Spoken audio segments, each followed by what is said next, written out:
Noisy pixel.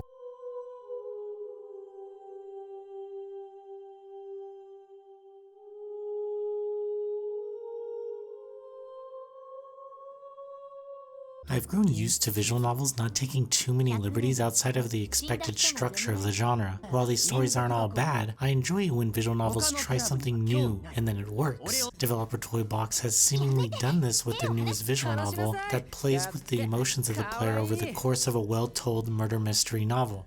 I'm Zara Lopez, and this is Noisy Pixel's review for World End Syndrome. かしこまりました。 World End Syndrome stars a nameless protagonist who is moving into his uncle's mansion in a beach town to get away from a tragic incident. It just so happens that his uncle is also allowing his cousin to live there, so expect plenty of awkward moments from that.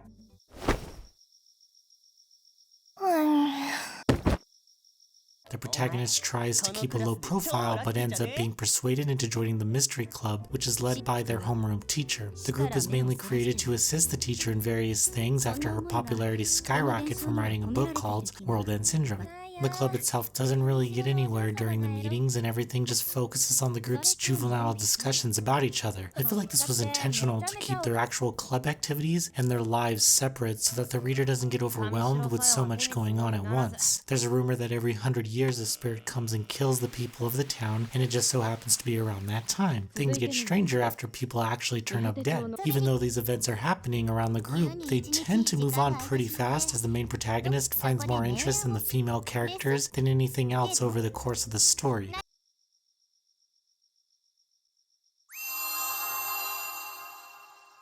However, that's when the story tends to throw a curveball at the reader, and they just keep coming after that. This story has a way of making you feel comfortable and safe before surprising you with the deadly turn of events. This happens over every route of the game and comes to a head at the game's true ending, which I didn't see coming at all. What's interesting about World End Syndrome is that it requires multiple playthroughs. The first time through the game, players will find themselves in the worst possible ending, to which they'll need to replay the game, but don't worry, there is a skip red text option. Following the second time through, the game turns into an adventure game where the player chooses where to go each day. This also gives them missions to carry out as well as sets them on the course of whatever romantic route they find themselves in. I really loved how this game approaches the adventure elements. It's just crazy how many possible encounters there are during each day depending on where you visit. Thankfully, the game saves the location data of each of these characters as well as the items gained from their playthroughs. Over the course of the game, players will learn about the past of the protagonist as well as the other characters who each have some pretty interesting backstories, except for the very annoying best friend character Kensuke. I just never ended up liking him.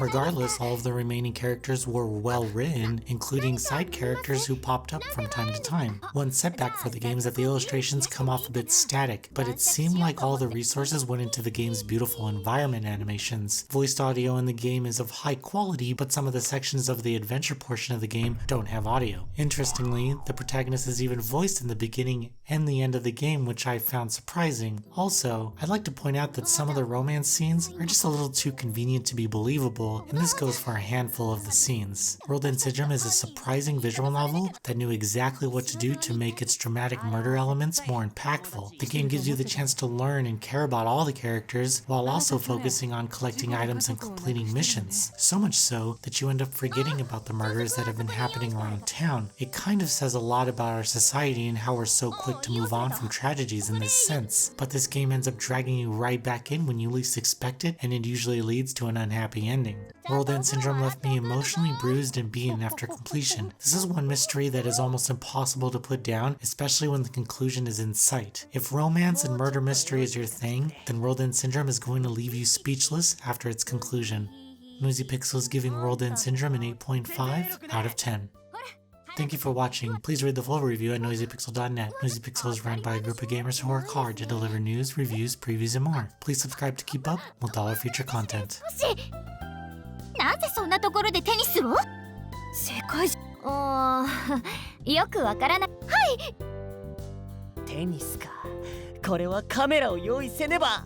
な。